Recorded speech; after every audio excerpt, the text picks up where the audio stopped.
this rather snappy, won't you? I have some very heavy thinking to do before 10 o'clock. Welcome. Another episode of Get It Right Texoma with the trio, Mike Hendren, Terry McAdams, Trey Serralla. We're so happy to see you again. Oh, I guess we're really not seeing you. You're seeing us if you're on YouTube. Or maybe you're listening on Spotify or Apple Podcasts. However you get the program, thank you for being with us. We appreciate it very, very much. We get together here to try to inform, entertain you, and enlighten you in whatever way we can. We have a lot of special guests, and we've got a big one coming up today. A former Wichita Falls mayor. That's right. Local businessman, and some say maybe even a bit of a genius. I'm not sure what. He's dang sure a good guy. He is a good guy. He is. Steven Santellana is going to join us in the second half of the program, and a duo out of the trio will be handling the interview duties on that. I have a mission to fly off on. So anyway, that's coming up. We'll actually here. be in different clothes too. Yeah, you will be. Yeah. There's going to be a wardrobe change. Yeah, This is a first. If you're watching on YouTube, yes, there's going to be an actual wardrobe change. Can I say that my wardrobe was furnished by Botany 5000 or 500 or whoever it was? Use whatever you want to say, baby. Remember, Wink Martindale's wardrobe is furnished by Botany 5000 or 500 or whatever. He and Richard Dawson on Family Feud, and some of those gaudy tuxes he would wear, with the big poofy whatever. My wardrobe be given or furnished by Botany 5. That's all he can afford. Yeah, there you go. It's a rough world out here. But Steven Santellana will be on us with it next. Yes, he'll be coming up here in the next segment of the show. Anyway, let's get rolling here, shall we? Because we got a lot of things to cover here. The Redneck Culinary Academy, RCA. That's right, as they call them, is providing the cooking essentials for the Volunteer Fire Department Fish Fry event coming up on November the 9th at KC Hall out on, that's the Knights of Columbus. Knights of Columbus Hall on Turtle Creek Road. Out on Turtle Creek Road, yes, here in Wichita Falls. Boy, a lot of good fish fries have happened out there, KC. That's right. A lot of them. So this is an event that we put together, and we're going to have, we invited a lot of local volunteer fire departments. Yeah. Wichita East, Wichita West, Iowa Park, KMA, Freeburg, Cooper, and Cameron Gardens are the ones that are going to be participating. They're going to have all kinds of events there. They're kind of putting on their own show. We're providing the venue and obviously providing the food. Yes. And they're going to sell their own tickets. They're going to keep all the money that they raise. They're just going to have a very nominal fee. The Redneck Culinary Academy is going to charge to recoup the cost of the fish. But anyhow, it's going to be a fish fry. The cooking is going to be from noon to 4 that day. I'm not sure how long the volunteer fire departments are going to be out there or what all they're doing, because they're all each individually planning their own things. Yeah. But that's where it's all going to be at the Knights of Columbus Hall. Are you personally catching and skinning the catfish yet? I have not. I will be breading those, I'm sure. So this is right here. It's oh my gosh! How many pounds of catfish do you think will be served out there? A bunch. Like that? It'll be a bunch. Because I think we're serving up to maybe 1,000 people. Whew. Wow, man, that's a lot of fish. Yeah, a lot of people. Also, there'll be a raffle for Redneck Culinary Academy. We're going to be raffling off a gun, chances for a gun. And it's your choice of either it's some sort of a pistol, an AR, or a shotgun, and you get a choice. But an assault rifle? An AR? An assault rifle? Yeah, that's it, yeah. Okay. But anyhow, so we recommend, and if you want to get tickets to the event, we'll have tickets available at the door when you're there. Mm-hmm. I don't know what the price is going to be because we're not setting the prices. The volunteer fire departments are going to set the prices. So I can't tell you what it's going to be. But if you go to one of those 3 fire departments, one of those 6 fire departments, Wichita West, what did I say? Wichita East. Yeah, Wichita West, Wichita East, Iowa Park, KMA, Freeburg, Cooper, and Cameron Gardens. It's $15 for adults, $10 for kids. Dinner includes catfish, fries, coleslaw. I don't know what it'll be at the door. I'm just simply telling you. That may be what the pre-sold tickets are. They may be the same. I just don't know. No. Because we're not setting the prices. Mm-hmm. Right. But if you talk to somebody from one of those volunteer fire departments, they can almost certainly hook you up with tickets. They get you set up with tickets. Yeah, it's coming up on November the 9th, so it's right around the corner. Make plans for that. What's Backdoor Theater got coming up on the 2nd of November? The Improv. Evening at the Improv will be the last evening at the Improv at Backdoor Theater for the season or for the year. And so go check them out on November the 2nd. go to backdoor.org, backdoortheater.org. Backdoortheater.org, and it's theater, Theatre. Yes, theatre. It's the fancy way to say it. Go. Because a theater with an ER is a movie theater, and a RE is a live performance. That's the difference. Yes. So, Okay. anyhow, actually, are they doing it at the... Well, it says here, evening, November 2nd. All 20 will be at the main stage. It's on the main stage, yeah. Yeah. It is, so, it is an adult theme program, so there will be some cursing and that sort of thing. If you're easily offended, don't go, because It's R-rated. You may get called out in the audience. I mean, usually the performers keep it up on the stage, but you never know what's going to be said. So, but go and have a great time. Grab your family and friends. And it is BYOB, apparently, according to the website. There you go. So, Backdoor Theater, evening at the Improv. Have you ever seen Whose Line Is It Anyway? It's similar to that with local people. and if you don't claim your tickets by 7:25, they're going to be sold. So you better get there. That's right. Because it's a pretty full house. Yes. Well, and you don't want to start. I mean, Right. You don't want to start in the middle of the performance. You Right. want to get started and not have going. people in and out constantly. There you go. This next story here coming up is pretty timely. We've had in the 3 or 4 days prior to us recording this episode, probably close to a week by the time you see it.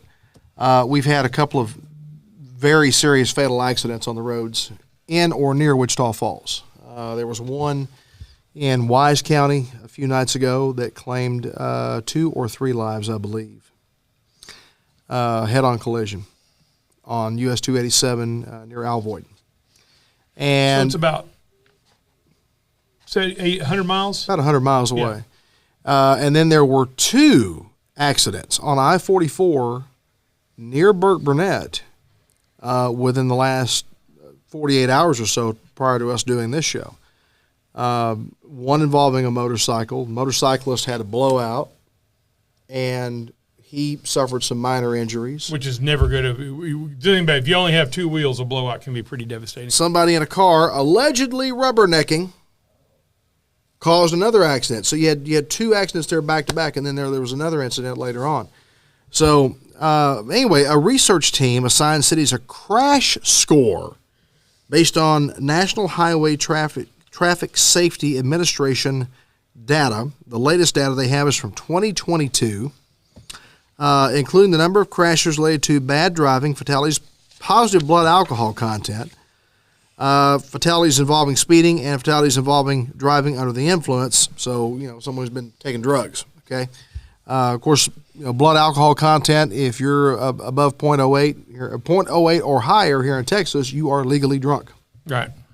And that is the case Which is in most ironically, states. you're actually illegally drunk. Yes. If you're driving. Yes, true. But anyway, here are the cities they ranked. Okay. Number 1 on the list, Memphis, Tennessee, got a crash score of 77.3. Mm-hmm. Memphis sounds a little rough, y'all. Too much Beale Street. Maybe. Victorville, California comes in with a 64 crash score. Macon, Georgia. Love that Georgia sunshine. 63.4 crash score from Macon, Georgia. San Bernardino, California comes in with a 60.6. Jackson, Mississippi with 56.1. Tucson, Arizona. Now, traffic through Tucson is pretty bad, pretty rough. 55.6. So at least they fared better than Memphis. But number 7 on this list is Wichita Falls, Texas. We come in with a 54.6 score. So this is the actual order. This We are is number 7. Number 7 in the nation. Well, a couple of things. Yeah, it's sad that we're on there, but look at the difference between Victorville and Memphis. I mean, that's a lot. I mean, I don't know what the score is made up of exactly. Well, it's a combination of things. But still, Memphis by far takes the cake on this one. Wow. Maybe that's why people are walking through Memphis. I don't know. Yeah, well, and it goes down. And the best scores are at 4.9. Wow. Okay. of course, there are major highways that converge in Wichita Falls. Wichita Falls has a lot of people that drive through it. Yes, there's a lot of truck traffic. Right. Yeah, and matter of fact, and the last couple of mornings, I have noticed a lot of heavier traffic on 44 coming into 287, where the two merge, which would be right there by the north side Walmart and the new hotel that's being built there, the new RV park, luxury RV park that's being constructed over there, right there where the two highways converge. It seems like there's just been this really sharp increase in truck traffic over the last several weeks, and particularly the last few days I've noticed it. So you're right. We have a lot of people that travel through here, a lot of commuter traffic, I don't know. What do you think's the biggest contributing factor here in Wichita Falls? I mean, is it just? I think there's just a lot of traffic come through Wichita Falls. A lot of highway traffic. When you have, like I said, you have 287, 281, and I-44 converge right here. There's a lot of traffic, converging in one spot, and a lot of it is truck traffic. Well, it's interesting though that when you're in like a Dallas-Fort Worth, when you're driving around there, there obviously is going to be accidents day to day on rush hour, but it's interesting because you're going slower in many cases, and so if somebody runs into each other, it's generally not a huge. It's not a big, yeah. Right. But here, I mean, you're going through 75 miles an hour, and then and if you don't slow down when you're coming into Wichita Falls, right by the water park, that can get a little hairy there. So obviously, the top 5 cities in order were Glendale, California with 5.1, New Bedford, Massachusetts. That would be New Bedford, Massachusetts at 5, Henderson, Nevada at 5, or Nevada, Santa Clarita, California at 4.9, and Oxnard, California at 4.9. I do find this ironic, though, that 3 of the top 5 cities, in other words, best driving, and 2 of the top 10 worst driving are all in California. Yeah. So California's got a lot of range. They do. Well, they do. Well, you recently took a driving tour of the West Coast. Yes. So you drove the entire length of California, all the way down and Oregon and Washington, the whole thing. You drove all the way down to San Diego, right? Yes. So, I mean, what was your experience with the traffic in California in particular? Well, you get into the major cities, and it's crazy. Yeah. You get to the L.A. area and stuff like that. Mm-hmm. But when you're going through Northern California, there is not a lot of traffic there. I mean, relatively, it's like driving around here. Yeah. There's traffic, there's people on the roads, but it's not bumper to bumper or anything like that outside the major cities. But you get down to L.A., with a population of 20-odd million people. There's a lot there. There's a lot through San Francisco, a lot of traffic in San Francisco, what you would expect in the larger cities. But California, there's a lot of wide open spaces, actually, and the traffic is not that bad. Yeah, on the way in to do this program, we record this in the mornings, and on the way in today, I was listening to a Dallas station, radio station, and they were giving a traffic report, and I heard 2 traffic reports in the time it took me to get here, and both times 5-6 accidents. They're running down the list of the roads that are closed, and backups, 15 miles or more. Yeah. 15 to 45 minute wait times expected, depending on where the wreck was. When you've got people running that tight together, maybe they're not running as fast, but they're running that tight. You got that many cars together, and all it takes is one domino to wreck out, and they all fall down behind them, and the next thing you know, you're sitting in a traffic jam. They're on 175 or 635 or 30 or US 80 or whatever, waiting for things to start moving again. Well, I've said this before, and I'm going to say it again. I believe that one of the largest contributing factors that we have, especially because the modern cars will brake for you. They'll make noises when you get close to other cars or almost in an accident. Mm-hmm. I still think the phone. Too many people on their phone. Too many people not paying attention to what's going on. They're jacking around on their phone. Yeah. And hang on, let me finish on this. But when you're driving and you get into an accident, and say you're not on your phone, you're just driving along, and you move over and you can actually hit somebody, but you realize you just hit them and you jerk back, or you're about to be an accident, you kind of jerk back. Whereas when you're on the phone and you're dialed into this thing and you hit something, I think you hit it a lot more solid. Yeah. But the numbers are showing this. The traffic fatalities are going up, and their cars are safer.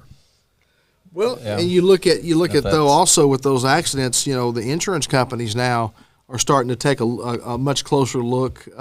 Someone gets into an accident, they want to know, were you on your phone? Was was distracted driving a factor? And law enforcement can actually sequester your phone records. And and you got to wonder how many insurance claims on accidents have been denied because of those. Of that. Don't know that they can do that. Don't know if they can. They might be able to they have deny to yours. pay They it. probably have to pay the. They could probably have to pay out and then cancel you. Right. I think that's the deal. Yeah, I is mean, that if they're on the hook for it, they're on the hook for it. Unless it's in the exclusions where you're Exactly. using your cell phone or whatever, because they didn't even talk about breaking the law or whatever. Which, by the way, that they probably could not be on the exclusion of the other person because you have to have definitely on the other. liability insurance. Right. But they may put an exclusion on your person. Another thing I think contributes, and it probably even exaggerates it when you're talking about cell phones, is as you're coming in, like examples, coming into Wichita Falls on 287, how many people have ended up in that pond that's right there? Yeah. Motorcycles At and least car, half and a people. dozen. Yeah, I mean, how many people die there a year? I mean, it's got to be one of the highest overall long-term It makes single you wonder, place. was that really a Right. wise place to put Exactly. that feature? I wonder, know? right? And I'm just thinking because there are examples of that over. I mean, again, I don't have any numbers. I mean, I'm sure the police department knows that. I'd like to ask somebody who might know. That'd be interesting. But anyway, they Get them on the phone, 911. Yeah, there we go. No. Hey, what? Yeah. No. But basically, the design of the roads in many cases contributes, to that, because that's why a lot of places, like what was it out as you head on out Kell as you go towards Seymour and all of that. USA too. Isn't there a place out there that's like they flash every? I mean, it's at night, and especially they've got the lights. Yeah, there's a crossroad crossover there. for the apparently had a lot of people run into the trucks as they're Well, coming and I out. think a lot of people hope there's a huge U.S. Highway 82 expansion project that's going on Right. from Gainesville all the way to wherever, and that work is making its way through Wichita Falls, and I think there's a hope that some of the changes that will happen with that will alleviate some of that, or ease maybe some even congestion, eliminate. Ease the congestion a little bit and make it a little bit safer. But 82 has become a major artery too. Oh, absolutely. It's no longer the little quiet side road it once was. I drove it from Gainesville to Wichita Falls. Probably a year and a half, 2 years ago. Mm-hmm. And there was a lot of construction going on in the Gainesville area and Points West. I drove it about probably 4 weeks ago, 3 weeks ago, 4 weeks ago, and there's a lot of that construction that's between St. Joe and Nocona that's done. Yeah. Finally, so they're widening a lot of roads there. Yeah, but a lot of work happening, and hopefully it does, alleviate some of that. But you're starting to see these roads are just getting busier and busier. And one of the things that we talked about with Sam Pack last time on the program was the growth and all that. Well, with growth is going to come more traffic, going to come more people. So and I think we already have pretty good infrastructure here. Right. We really do. But certainly some improvements will have to be made going forward. So. Anyway, now coming up here, we need to do the Wellborn real quick, and then we can. Oh yes, we talk forgot about the steakhouse. Yes, my apologies. Every show we're trying to focus on a locally owned restaurant. Now this is, I don't know if it's the newest in town, but it's one of the very newest in town. Mm-hmm. The 2R Wellborn Steakhouse. This is located at the new Marriott Hotel at the MPEC. And the Delta Hotel. And the head chef there is a friend of mine. The food, and I'm not just saying this because he's the head chef, but the food is really good.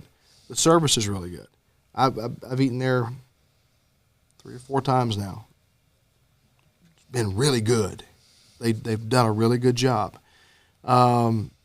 If you're looking for a higher end steakhouse, that's what it is. Yeah, let's be fair. This isn't McDonald's. I mean, it's a steakhouse. It's a true steakhouse. Yeah. No. You're going to go in there and you're going to drop a few bucks more than you would in most places. Mm-hmm. but it's several steps above what you're going to get in a lot of places. You know, it ain't Texas Roadhouse, y'all. It ain't. It's a lot quieter, and the rolls are equally as good. But anyway, but no, it really is. It's a great place. Have you guys? Yes, I've been there. Been there? Yes, I've eaten there. Yes, it's very good. You got to try it. So, Chef LaBoy, when you go in there, mention my name, and he'll charge you 5% more. Yep, I was gonna say, yeah. But Well, when I usually go to places, I say I don't know Mike Hendren. That's how I started out with. Yeah. By the way, I have no connection. 20% discount right off the top. There you go. Yeah. Well, it's interesting that the address. I did not realize this, but the address is Travis. I'm not sure how the roads all up in that area kind of fall, but it's Travis. But they're open every day of the week, and they do breakfast from 6:30 because it's a hotel. It's a full service hotel. It is, and then you have dinner starting at 5. Yeah. So 6:30 to 2 for breakfast and lunch, and then 5 to 10 on for your dinner, and brunch is every Sunday. It says 11 to 2. So. I want to say that I know several people that have stayed at the hotel that have visited here either for personal or business reasons, and they've stayed at the hotel. They've all had very positive things to say about the Delta Hotel, and they've equally had very positive things to say about the Wellington. I've been to an event there, and the hotel's beautiful inside. Oh, it's magnificent. They did a really good job, and it's the first full-service hotel that Wichita Falls has had in decades. Long time. Well, the hotel was Holiday Inn at one point there on the next to the river. I don't know if it was or not. I know that the old Holiday Inn that was downtown was a full-service hotel eons ago. Right. And then the one that was on that ended up life as the Wichita Grand Hotel when it was first opened. Yeah, they were. Yeah, they had a couple anyway, and at various times at maybe the same time. But this has been a long time. Yeah. And speaking of hotels, the one by the falls is getting closer and closer to. Right. Well, they made their deal. Yeah, they made their deal. But interesting how that. But that's a whole nother topic. Yeah. Well, the Wellborn Steakhouse. Yes. So go check them out. Yeah, very good food. See Chef LaBoy. Tell him I sent you. I really don't know what it's going to do for you. It may do nothing. He may laugh at you. Well, he came out and said hello. He did. He did. Yeah. Okay. Well, did you mention my name at all? Hesitatingly, yes, I did. But of course, I know he knows you, so it wasn't. He went, Mike Hendren? It's like my dad used to say all the time, especially when I was on the school board. He said, I'd always wonder when somebody walks up and says, "Aren't you Trey Serrala's dad?" He said, "I'm not sure if they're going to shake my hand or punch me." Well, guys, stick around. Coming up, Stephen Santellana is going to join Terry and Trey here on Get It Right Texoma for the remainder of the program, however long that works out to be. He's going to have a lot of good things to say and a lot of interesting things to talk about, so stick around for Stephen Santellana coming up here on Get It Right Texoma. Back momentarily.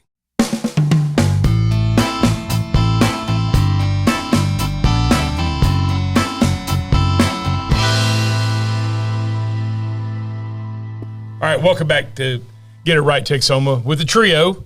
Yes. And we have a new trio member right here. Mike's over, and we'll maybe get him back next time. We'll just depend on his attitude. Yeah. We'll see how it goes. Yeah, we have our former Wichita Falls Mayor, Stephen Santellana, with us. How are you? I'm doing well, thank you. Well, we appreciate you coming in. So tell everybody a little bit about how long were you on the city council and then the mayor of Wichita Falls? City council for about 8 years, mayor for about 7 of that. It's a little, not exact, but it said as a District 1 member for about a year and a half, and then, we were 3 2-year terms, and we changed to 2 3-year terms, which actually bought me an extra year. So somebody had to fact check me, but I think I was the longest serving mayor in Wichita Falls because I got an extra year somehow. So I got a 7th year. So it was a long trip. I'll put it that way. So what got you into local politics? Was this your first time in local politics, was serving on the city council? This was. I always thought about doing it about the age I am now. I always considered it. I was a big nonprofit guy coming out of college. Did leadership Wichita Falls, which kind of, And by the way, where'd you go to college? Midwestern State University. Yeah, there you go. Yes. Everybody thinks it's an Aggie ring. This is not. This is an Indian ring, not a Mustang ring. Yeah. I graduated as an Indian as well. There you go.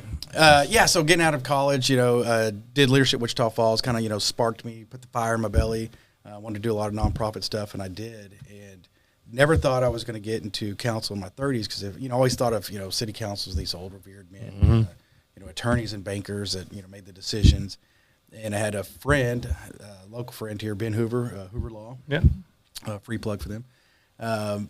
He was our District 1 counselor, and he was basically, for every hour he wasn't billing, I guess he's doing the firm some harm.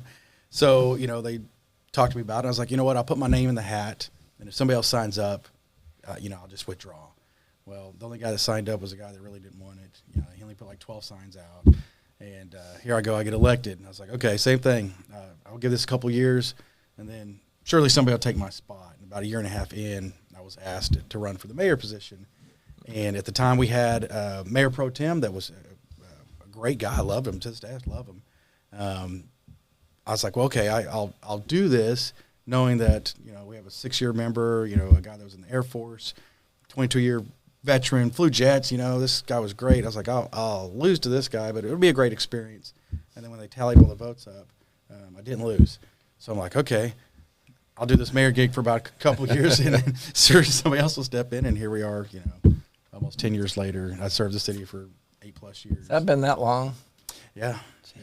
I started in my 30s, and I'm pushing 50, around 49 right now. So I was on the school board at a very young age as well, relatively as well. I was in my 30s as well when I was on the school board, and it seemed like I think everybody was at least a decade older than me. Almost the whole time I was on. Yeah, when I started council, and it kind of flipped, because it's funny because when you get elected mayor, of course you have your friends that you went to high school with and college, and like, how are you, the mayor of Wichita Falls? Yeah, exactly. Hey, you tell me, brother. I don't know. Yeah. You like what I had to say, I guess. But keep your mouth shut about the past. Yeah, that's right. I know what you mean. It's the first. I tell people this all the time. I was like, one of the first things they do is that you hire somebody, do your marketing and campaigning and all that. And the first thing they do is they kind of put you in a closet and say, all right, give us all the skeletons. It's like I really don't have any. Yeah. I'm a pretty decent guy, other than some of the beer drinking you might do in college and running around. I was like, other than that, I was like, no, I don't have anything. They're gonna, they'll find it out. They'll figure it out. Well, but the keyboard warriors will tell you that you've done all kinds of things, right? I've been implicated in several felonies, under the table contracts. I was going down this list the other day with my brother-in-law, and drug trafficking. It's the most insane thing. I think you were even in on the JFK assassination. I was. Even though it was before you were born. I get it. I helped cover that up. Yeah. But, it's sometimes you don't blame people. I'm a big First Amendment guy. I'm a huge, use your voice, use it however you want.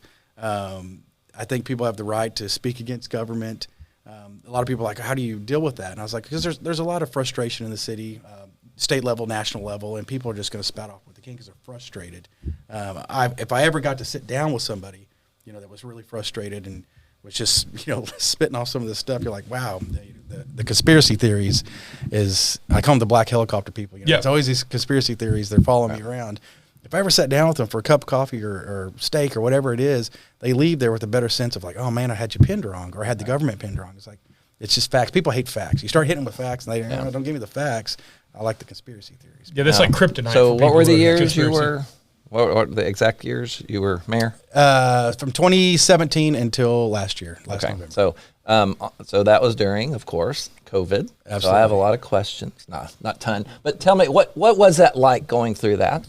I will put COVID and I'm going to set aside Snowmageddon, the two things that I got on council when we were going through historic drought. I was going to say because we were both working. You were the mayor, and I was the school board president at the same time. We were working that drought at the same time. That's right. So you get on, and when I get on, we're almost out of water. We are running out of water, and everybody's, and you can't paint on that. I'm going to think of these great ideas. I'm going to work with staff, knowing that there's not a whole lot you can do. I mean, we're cloud seeding. We're doing everything we can. Right.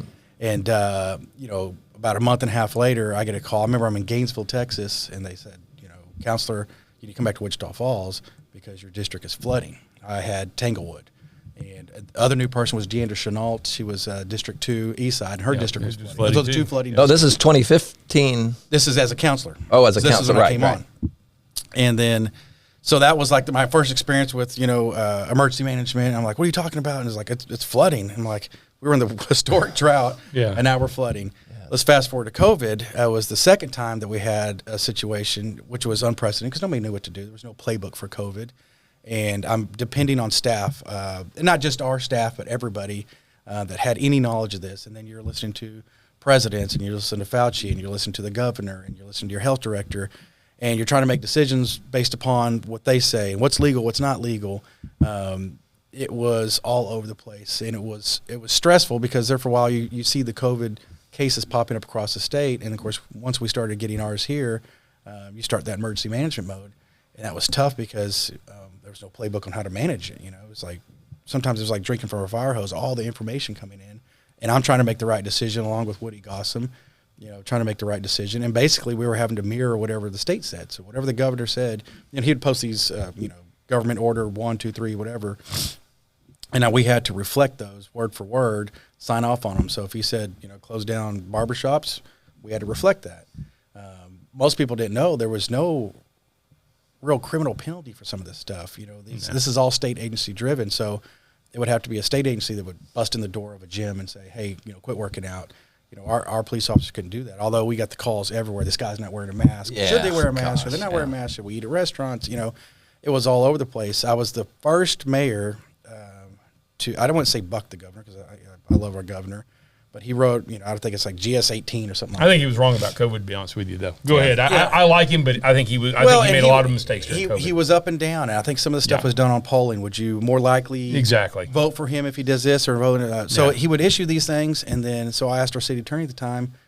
He was very ambiguous in his language, and I was like, it would say must or should or whatever, and I said, if we change any of this, what happens? You know, do I go to jail? And he's like, no, you know, you'll get a call from the attorney general. So I was like, well, okay, let's change some of this wording a little bit.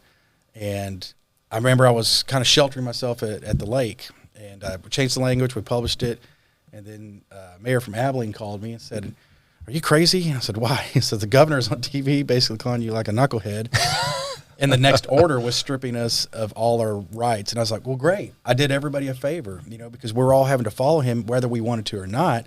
So all county judges and all mayors, basically you have no more power during this. And we're like, fine, you know, you publish your orders, we'll follow it, but quit putting the monkey on my back because citizens are, I mean, no matter what I did, because it was two factions, you know, the people, the pro-mask, the no against mask, close the business down, save lives.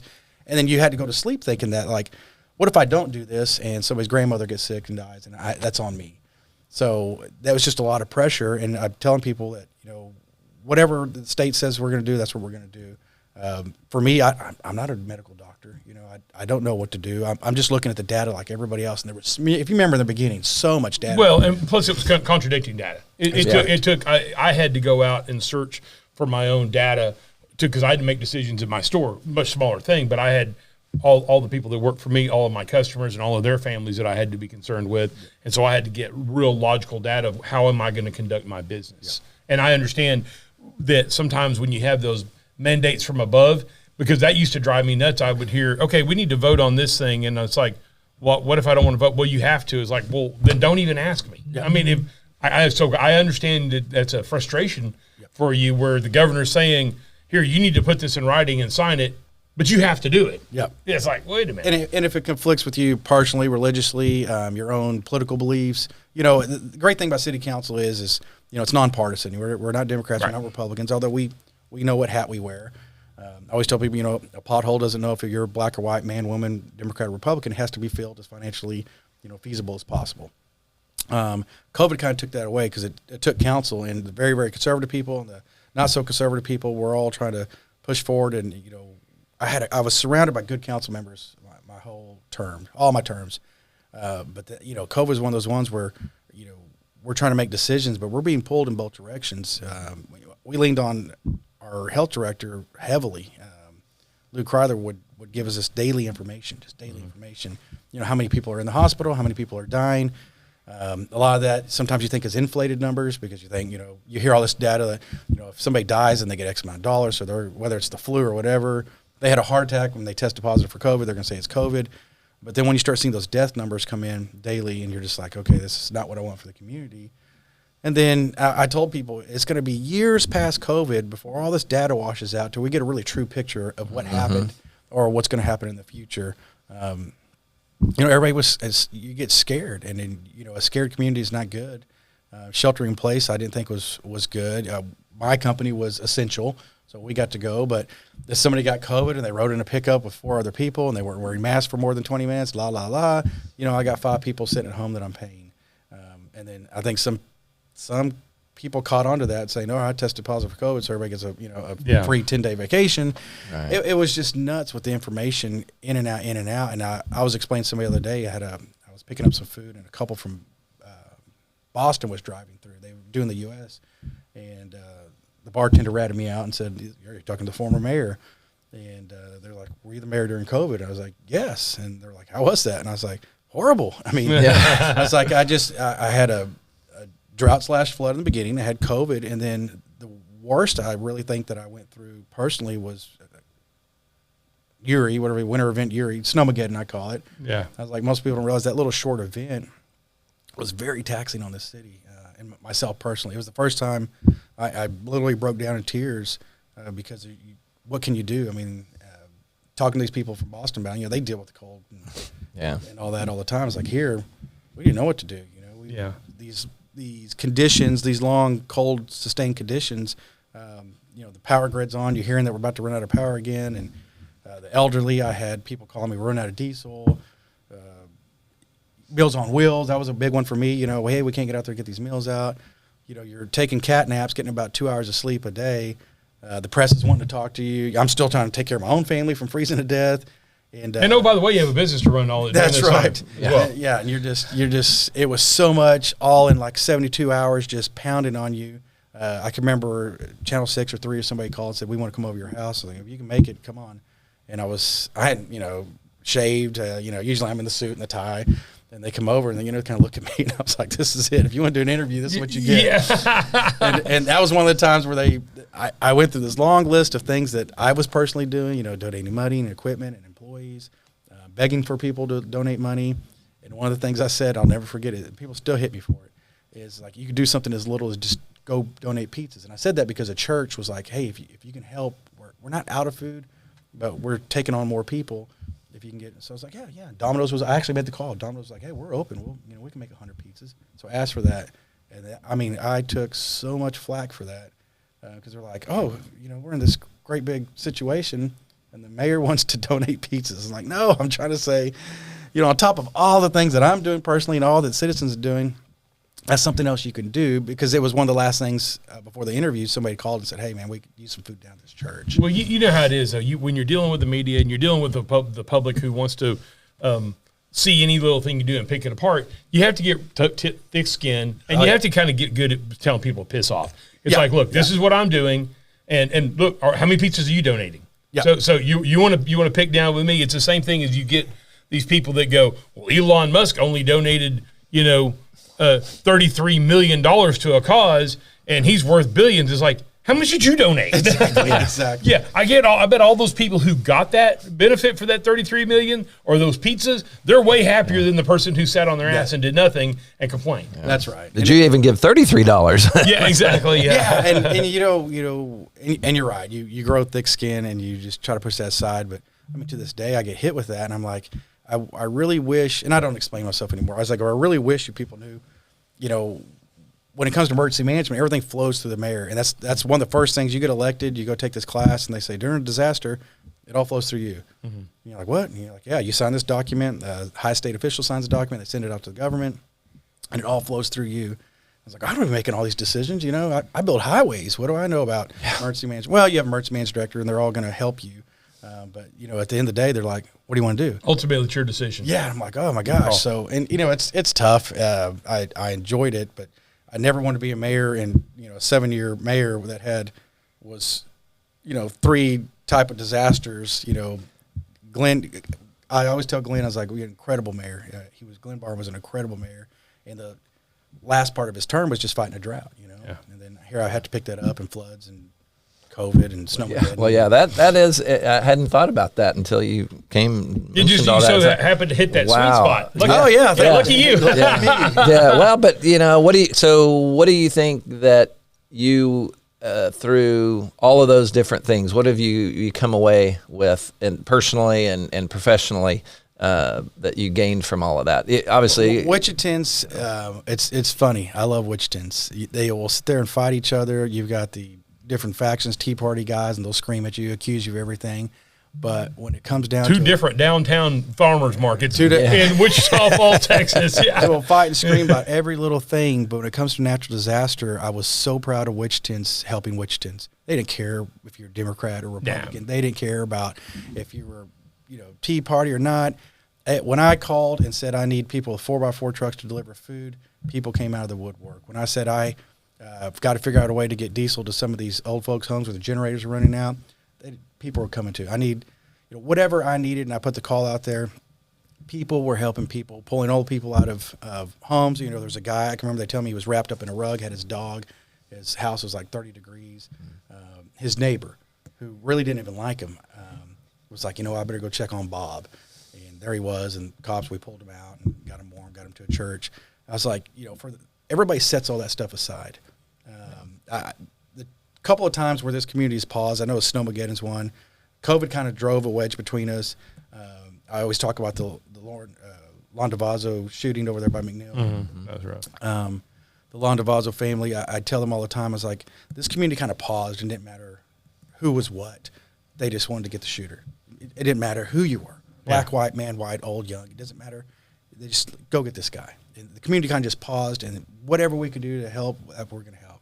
And, of course, once that's solved, then we're right back to fighting with each other. But that's fine. That's government. That's what we do. That's what families do. That's what families do. There you go. That's honestly what that's not an atypical family structure. Yeah. Yeah. So I appreciate, I tell people when I gave speeches, I love the people that love me and I love the people that hate me. I don't have any hate in my heart for anybody. I'm a positivity breeds positivity guy. Negativity is cancerous. So when you're screaming at me, I'm not going to scream back. I'm just going to hug you. Yeah. A lot of times these guys that are blasting me on Facebook, I end it with God bless you, I love you. And whether they like that or not, I don't know. Well, okay, so we talked about the past here. So you're still a Wichitan. I'm still a Wichitan. And you're still a taxpayer. Oh, yeah. So, and it's like anything else, and I know when you've been involved as intimately as you have, you can't just get that out of your system. You may no longer want to be part of the government and stuff like that, but you still have that dedication and love to what you do to Wichita Falls and the city.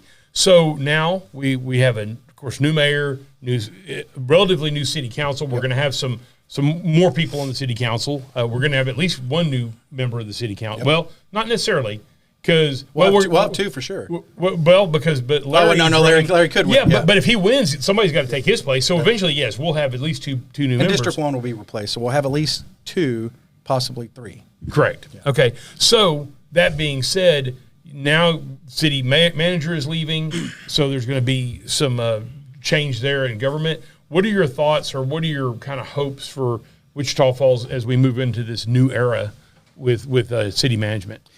For me, a lot of people ask, when you left, what's the one regret? And I was like, this town hasn't grown, and they know that. And I picked up that same can and said, all right, I'm going to try to do what I can with it.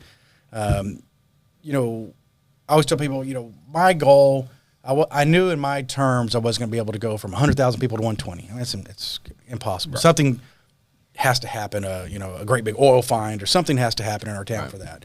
We need slow growth. And then your infrastructure can't hold it anyhow. That's right. That's how these little shanty towns around Burke Burnett and stuff, Bridgetown and all that grew up at one time because somebody found oil and all of a sudden everybody moved in, but your town can't. You can't sustain that. You got to have slow growth. I'll make no excuses. A lot of people are like, well, you kind of just held it at bay, through COVID and all this. I'm like, no, that was not my goal. My goal was to try to get growth and get industry to come in. I want to. So I'll tell people, I was like, I felt that I was steering the ship in the right direction. And I just want the new mayor, Tim, great guy, grab a hold of it and keep steering in the right direction. They wanted to go a different direction with city management. Okay, I'm a will of the people guy. And I'm a will of council. So if the people didn't elect me, I wasn't ever going to be sad. Hey, whatever the people want. I never asked for a vote. People, I tell them, go back in the archives and see where I ever asked for a vote. I didn't. I asked for prayers. I asked for support. And I was like, but if you don't want to vote for me, vote for the other guy. I'm a will of the people. It's 100,000 people out there, 60-something thousand registered voters. Vote for whoever you want. I'm also a will of council. If my council surrounded me at the time, wanted to make some catastrophic changes or big changes, okay, I'm will of council. I'm not the king. I'm just one of 7. Right. Whatever you want to do. So this council want to go a different direction. As long as it's a positive direction, I'm all for it. If new city management, if they're going to replace other staff, if they're fighting to counselors fight for other counselors to get on, to surround themselves by. If these new guys come out there and they're for the positive change, I'm an economic growth guy, work well with the EDC and work well with these companies coming to town and try to give them incentives and do everything we can to help Wichita Falls grow, grow that tax base. I'm all for that, and I don't see, I'm a positive guy. I'm positive, breeds positivity. I don't see anything they're trying to do that's negative in their minds. They're not trying to punish anybody. No. I tell citizens that all the time, they're making decisions. I was like, but they're making decisions for 102, 103,000 people trying to do something good. If it doesn't work out, they can always pull back. I mean, they can pull the reins back and make a different change. It's just the speed of government is what's mind-numbing. I tell people it's just so slow. Yes. Well, yeah. So I think I see it just from, I'm a taxpayer in Wichita Falls, but I don't vote because I live in Clay County, the same as. Yep. We both pay taxes here, but we don't even vote now anymore where we live. Yeah. So in that sense, I don't have a vote because where I live, and Terry doesn't have a vote because that prison thing, that convicted felon thing, So can't carry his firearm, can't vote. Yeah. So, but as far as the growth itself, what do you see as a good number? Like, we've talked about that. Yeah, I can't vote, but I think we've got the base for it. I think y'all have done a lot of work in your tenure and other things to get things in a place. We have a lot of infrastructure, right? That have been right. Just I'm talking about attitude a little bit, getting downtown better, and doing our business park. That for me was a gamble, and I was when we talked about a lot of these cities. You have a company, and most citizens don't know about the companies that come that we lose. We're second place because a lot of times we're signing NDAs and we're you don't even know who they are. They're Project Bluebird. And they come in and they've visited the city for 3 or 4 days already. They've been to our grocery stores, fixed a flat tire. They've poked their head around the universities. They looked at Shepherd. And then they'll call you and say, hey, we're in town. Love to eat dinner. And you still don't know who they are. I might be sitting next to the CEO. I don't know. And a lot of times we were losing to cities that already had a business park that was paved, had the water there, the sewer there, and we had mesquite trees. So, we talked to 4A and 4B and, the city, and we're like, we'd like to spend, $4 or $5 million getting this industrial park kind of, I call it plug-in ready. Bring your factory, just plug it in. Mm-hmm. Well, what if they don't come? I was like, ooh, you're right. That's going to be a big slap in my face. I think council's like, all right, we'll take the heat. But it worked. It really worked because now they visit and they're like, oh, man, there's a 40-foot wide freeway here. And where's the water at? Plenty of water right in front of there. Where's sewer right here? What about fiber? Fiber lines are laid. Bring your factory, plug it in. And it's working. We've got people coming to Wichita Falls for that reason. You have to kind of think like that where we didn't in the past. Right. No pat on my back. I praise council and I praise 4A and our former city manager for that. They really like, let's take this gamble and see what happens. Because it wasn't a huge gamble. I'm not, emptying the coffers to make this happen. We're taking some of the money that we set aside and we're going to make this happen. $4 or $5 million is a lot of money, but individually, but when you talk about a grand scheme, I don't know what the city's budget is. Probably pushing 250. Yeah, right. when you talk about $250 million, it's still not a drop in the bucket, but it is, like you said, it's not a massive. You're not going all in. But there are funds. Yeah, we're not pushing the chips all in. But the 4A and 4B type of money is set aside out of sales tax or whatever in order to do that. So that's a fund that you guys can try to figure out the best way to spend it or work with the city and work with and it's worked because factories are out there. Some really huge people are looking and trying to plug in out there. And I think if these things happen, I even think if our hydrogen plant outside of town happens, we're going to bleed over. So things, I told Tim, Mayor Short, I should call him Mayor Short. I know it's Tim forever. Mayor Short, it's like, you're inheriting a really good situation. There are some bad things in the city that you're probably going to have to clean up. But economically, I can see some things happening towards the end of my years. And I tell people, he's praised me, and I was like, that has nothing to do with me. I'm one of 7. There's a 4A board. There's city management. The Chamber of Commerce, Ron Kitchen's doing a fantastic job. It's like he's killing it. When you have all these people working towards that common goal, of course, in a campaign, you raise your hand and it's like, oh, thank God I'm here sitting in this chair because things are happening great.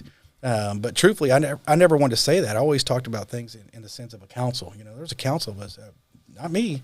There's a bunch of us making decisions here and doing good for Wichita Falls. Well, but what do you think is a good growth rate? I mean, we've discussed it a little bit. I just personally think 1%. Yeah, a year. That's 1,000 people. That's not. Yeah, that seems totally reasonable. If we can do better, great. But it is doable. But you've got to look at housing.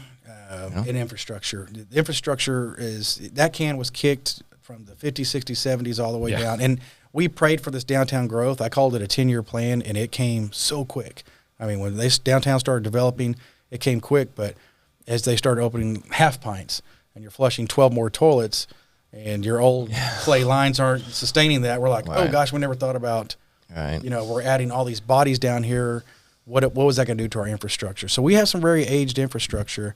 But I think 1,000 person, that would be awesome. Yeah, that would be. And sustainable. I think we had that with the school board. For years, we didn't build a new school, or I wasn't on the board. Heck, I wasn't live most of the time, but we didn't build a new school for many, many years.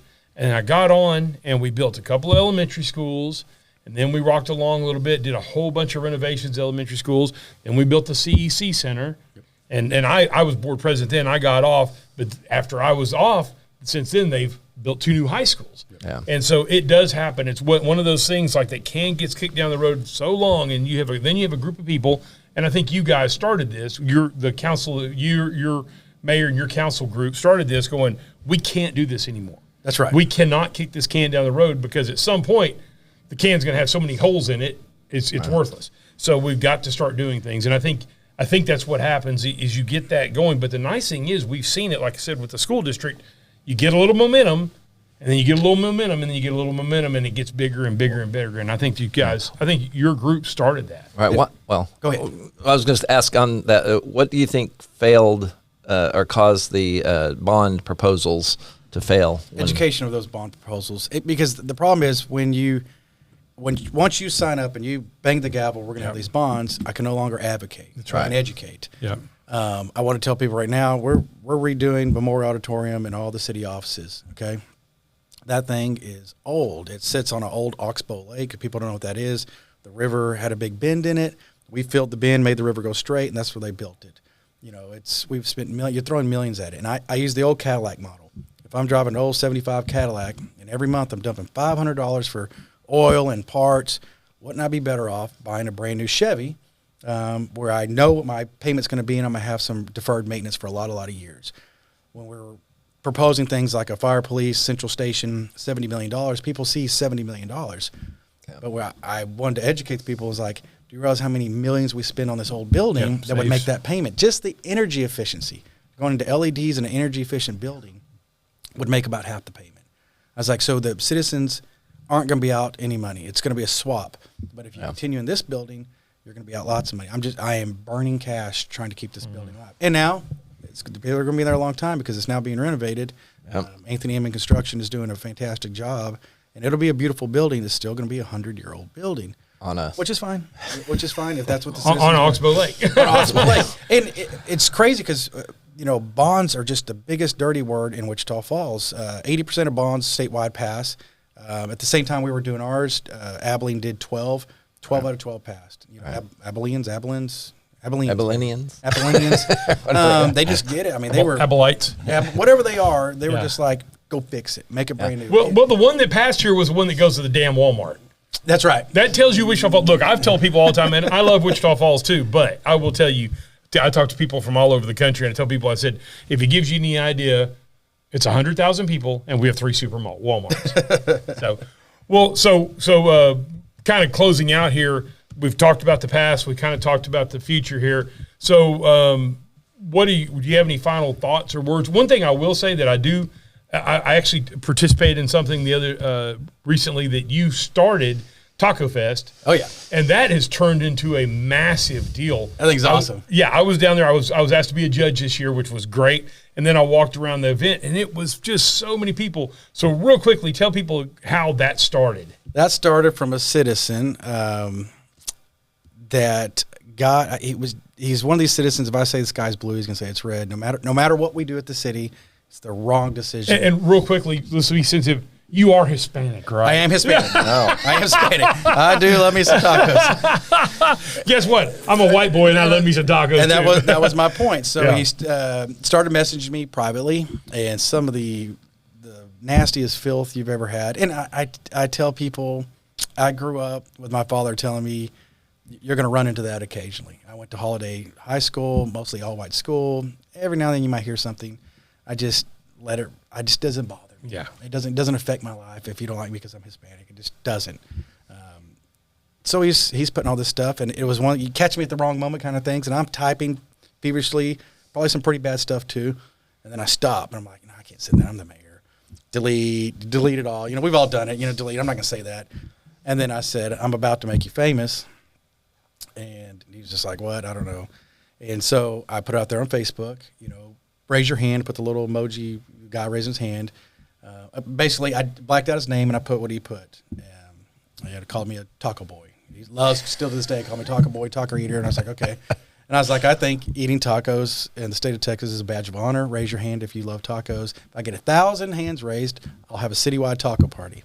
Didn't think it would happen. Hit send, go to bed, wake up. I'm like, oh my gosh, it happened. Like that. The crazy thing was when you say donate, Facebook recognizes that. And they were like, would you like to attach a donation button? So I'm like, I don't, you know. So I'm just going through there and I see Zavala. Yep. Okay, click, donate to Zavala. Well, you know, the first handful of hours, people are donating thousands of dollars to Zavala. I didn't think it would gain a lot of traction. I didn't think it would gain national traction.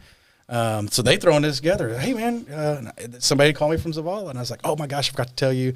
I kind of put a donate button out there. He's like, oh, this is great. Yeah. I was like, can you help put this thing together? So the first year, threw it together, thinking 1 year event, you know, the local vendors are donating. People came out of the woodworks. The day I showed up was about 7:30, 8 o'clock in the morning. I had a lady from Indiana waiting on me. You know, she heard it on the radio up there. She had some family in Houston, drove through there, and it was just like, that's an incredible thing you did. And I was like, for me, positive breeds positivity. I didn't want to, I cannot fight hate with hate. And we're going to raise money for some college freshmen along the way. Yeah. This man continues this rhetoric, and I want to tell him, keep on, because you're putting dozens of Hispanic kids through MSU. Yeah, you're helping the cause, and it is year after year. And I give all the praise to Zavala. I mean, I told me as being mayor is not a lot I can do. I can be the face. I'll do some judging, emceeing. I'll do all I can, but I don't have a lot of time to develop this. And they knock it out of the park every time. They do. And it's just every year bigger and bigger and bigger. And the nice thing about Zavala that I do like and respect, it is based on this Hispanic cultural society, but it's for everybody. It's for everybody. Yeah, I mean, Sam Pack is not Hispanic. He is not, and he's a member of Zavala. He's on the board of Zavala, and so that's what I'm saying. I mean, it's one of those things. Just because it has to do with this, it doesn't mean it's an exclusive group that if you ain't a Mexican, you can't be there. No, everybody's welcome. The second year, I stood up on a chair and was just kind of doing a video, and as I looked around, it's like, this is just a nice slice of Wichita Falls. Absolutely, yeah. Enjoying what we all enjoy, tacos. And I get it. This guy, he's angry. It's his right. My family hates it. And I was like, oh, no. It's his right to say, he can call me Taco Boy. Who cares, yeah. It's his right. He's very angry against government, the decisions that we've made, and he has the right to say that. And he was doing it privately. Now he kind of does it publicly. And it's like, it's still his right. It's still his right to call me whatever he wants. It doesn't hurt me. All it can do is hurt him. And it has, in a sense that people have turned against. And I say, we won't use his name. They were trying to print T-shirts with his name on there, and I was like, no. He's already done I say damage. He really done any damage. He's done as good. He's what he's done is done, and we now have Taco Fest, and I can see, hopefully my kids and grandkids are going to go to Taco Fest, and people can tell the story that you could take something very negative and make it into a positive. And I don't know how many college kids they're going to put. I don't know, 10 freshmen through MSU. I don't know what the number is. I need to get that, but it's a really good event. Well, I'm very proud of Zavala. Like I say, I'll take zero credit other than. Well, you got the ball rolling. I got. I bought the ball. They pushed it. Yeah, take a little laugh on that when you did. But you're right. Turning something that could have been a negative thing into a positive, and it's turned in, and it's gotten bigger and bigger, and continues to grow. So cool. All right. Well, thank you so much. We really appreciate you coming and stopping by and talking city politics with us, past and future. I love politics. I try to get out of politics, but I was like, even yesterday, Senator Cruz came in town, and I went to go welcome him. It's like every time I try to get out, somebody's pulling me a little bit back in. I was like, that's fine. I enjoyed. I enjoyed my 8 years. I enjoyed kind of being on the sidelines now. People ask like, at first you same when good in the school board. You're a little sad, but now it's like, look at me, ear to ear, baby. I was like, I'm smiling because I feel like I can breathe. Yeah. Cool. So thank you for having me. Absolutely. Right. Well, I guess we can wrap it up. Yeah, so you want to talk, or I'll let me take this one. Go ahead, wrap it up. So we appreciate you being here. Share this and like this because we're ending it here. We're not doing our normal format or our new format, but But we're gonna Not ending the show, just ending this show. right this show. Yeah, That's right. yeah, Not yeah. this show. Yeah, the whole show. But anyway, so we have our sponsors are Eddie Hill's Fun Cycle. I'm sorry, 401 North Scott and Downtown Wichita Falls since 1966. There you go. EddieHillsFunCycles.com. And then, of course, I'm with MacTech Solutions right here. That's where we record. We're at MacTech-Solutions.com. We're here to take care of all your Apple products. We sell everything but the iPhone and the goggles. But we're here. We're local. We'd certainly like you to come in, 4020 Ray Road here in Wichita Falls. And then, of course, Lolly and Pops. Sweet Shop. With your online sweets, they have cookies and pies and cakes and all kinds of cool things. Pralines. Yes. Awesome. Yeah, Yes. good stuff. So that's on Facebook at Lolly and Pops. Sweet Shop. Sweet Shop. Just go search it. LOLLIE. Yes, there we go. And find them out, and they'll actually deliver to your residence. Absolutely. So, but that's the end of this episode. Please share it and tell all your friends. And see us on Facebook. Our website is GetItRightTexoma.com. And other than that, we're going to see you down the road.